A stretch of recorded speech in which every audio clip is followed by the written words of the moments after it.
Buenas, hoy os traigo por fin la tarta de queso de la antigua Roma y Grecia, llamada placenta.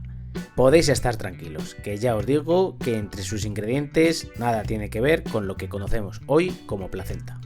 Estamos ante una receta muy normalita. Luego os contaré el porqué de este curioso nombre y cuál es su relación.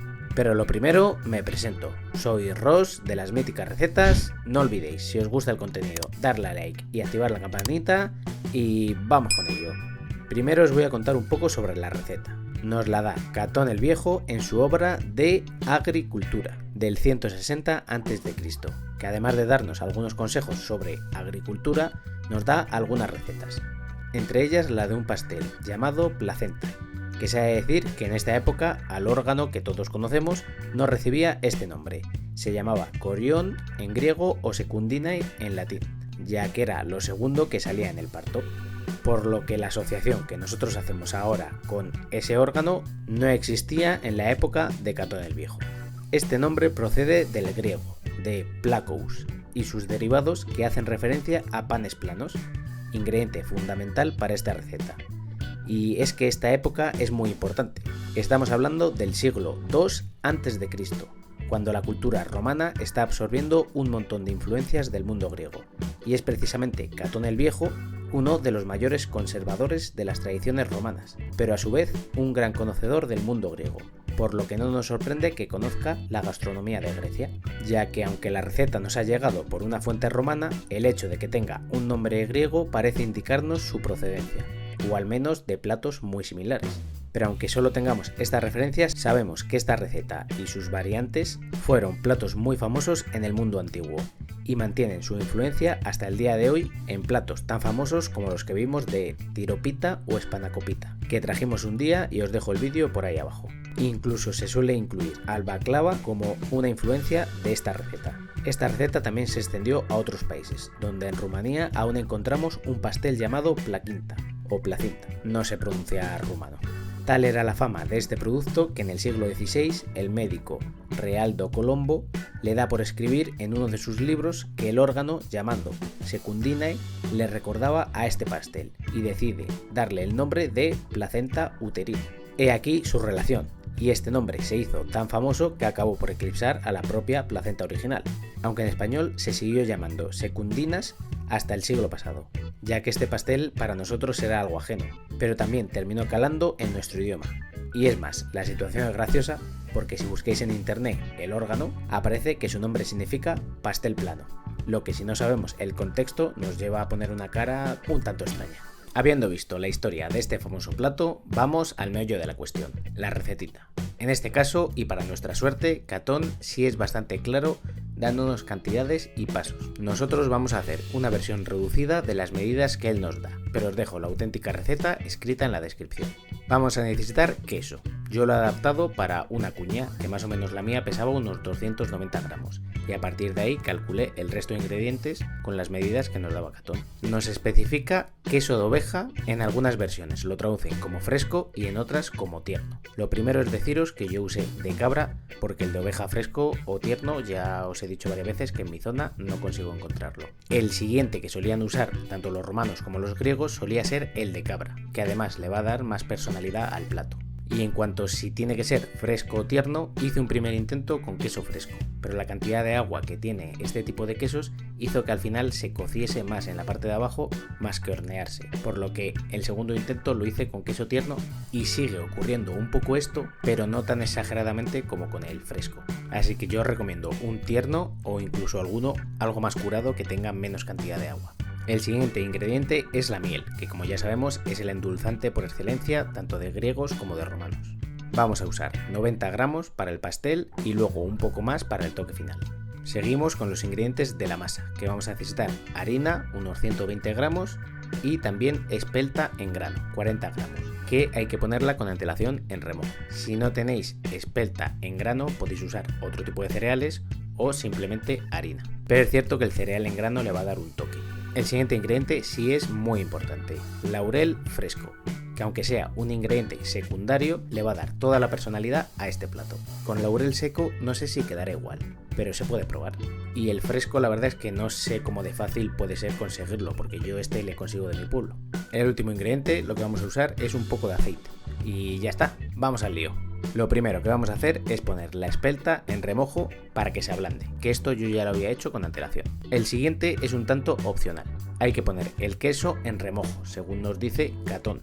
No sé si con el fin de que quedase a lo mejor un poco más tierno o quizá para desalarlo en el caso de que usasen quesos salados, aunque Catón no nos dice absolutamente nada de que sean quesos salados. En un queso como este yo no creo que sea necesario, pero bueno, por si acaso lo hicimos así. Y nada, todo esto lo hacemos con antelación. Yo lo dejé unas 5 horas la espelta, pero si está toda la noche, mejor. Lo siguiente que tenemos que hacer es escurrirla y triturarla. Yo quise que quedase con un poco de consistencia, pero a priori cuanto más fino mejor. Ahora con esto vamos a hacer la masa. Ponemos los 40 gramos de espelta ya triturada con los 80 gramos de harina. Y le vamos a ir añadiendo agua y mezclando hasta que podamos amasar con la mano. La idea es irla trabajando e irla equilibrando de harina y agua, hasta que tenga una textura homogénea y sea un poco pegajosa, pero que no se nos llegue a pegar mientras la trabajamos. La trabajé como cualquier otra masa, y cuando ya la tengamos en ese punto, la guardamos en la nevera mientras hacemos la otra masa. Esta que hemos hecho es para el placus, para los panes planos.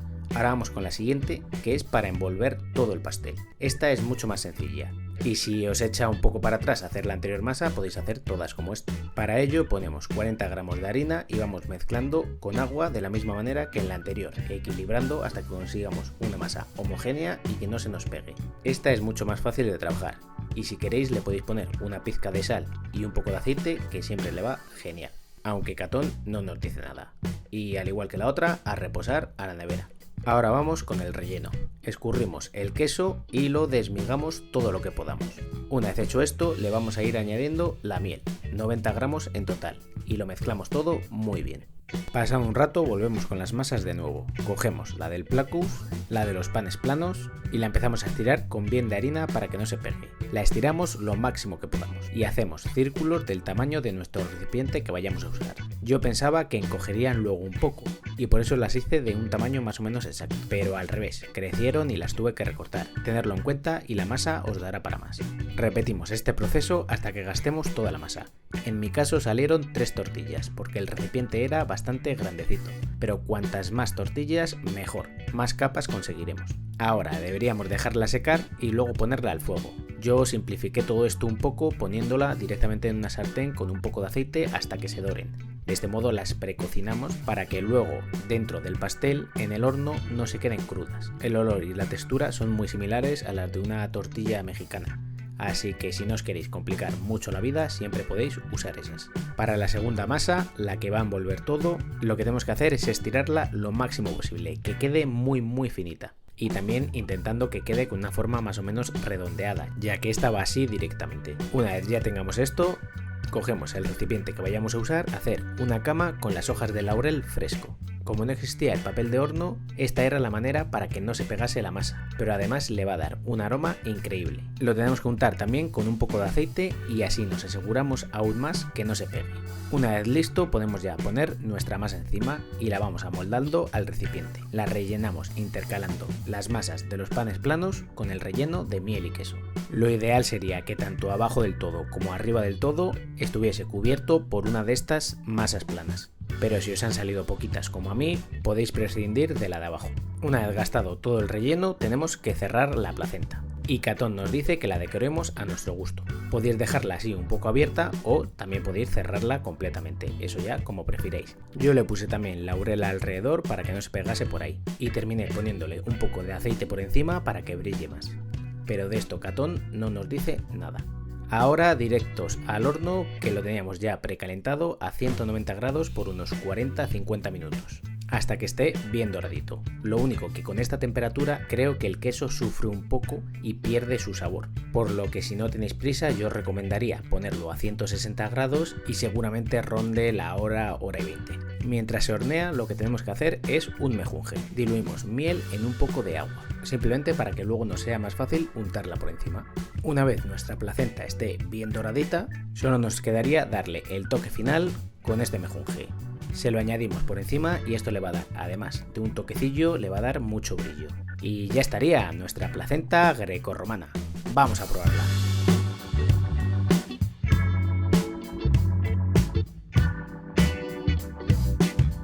Esta vez tampoco puedo salir probándolo porque tenía invitados. Parece que cada vez la gente se anima más a probar estas recetillas antiguas y a veces un tanto extrañas. Pero bueno, mejor, así cada vez tenemos más opiniones. Os enseño la pinta y ya os digo que de aroma esto deja un aromazo en toda la casa. Yo creo que no sabía muy bien cómo olía el laurel hasta este momento. En cuanto a la textura, la verdad es que muy buena. La capa exterior ha quedado súper crujiente, sobre todo por arriba, y muy finita. Por abajo, como os comentaba, la humedad ha hecho que se quede un poco más blanda, pero de todas maneras está bastante bien. Las capas internas están muy ricas, el único problema es que la de arriba, al darle directamente el calor, se queda algo más dura. Soluciones a esto es o que cerréis por completo la placenta o que esa capa de arriba apenas la precocinéis. El sabor en general es bastante curioso. Hay mucha presencia del laurel que le da un toque único y bastante rico, además de un ligero amargor. Junto con la miel, mi invitada decía que le transmitía al bosque. En cambio, el queso, pese a que usé de cabra para que así se notase más, apenas se aprecia por ningún lado. Es posible que sea por lo que os decía de castigar un poco el queso con altas temperaturas. Yo creo que si lo hacéis a unos 160 grados, el queso mantiene más su sabor. Pero vamos, en resumen, toda la gente que lo terminó probando les ha gustado bastante. Y he de decir que en frío, aunque se pierda el crujiente, el sabor reposado queda bastante mejor. Y nada, eso ha sido todo. Espero que os haya gustado, espero que compartáis este vídeo con todos vuestros amigos más golosos de la historia y hasta la semana que viene.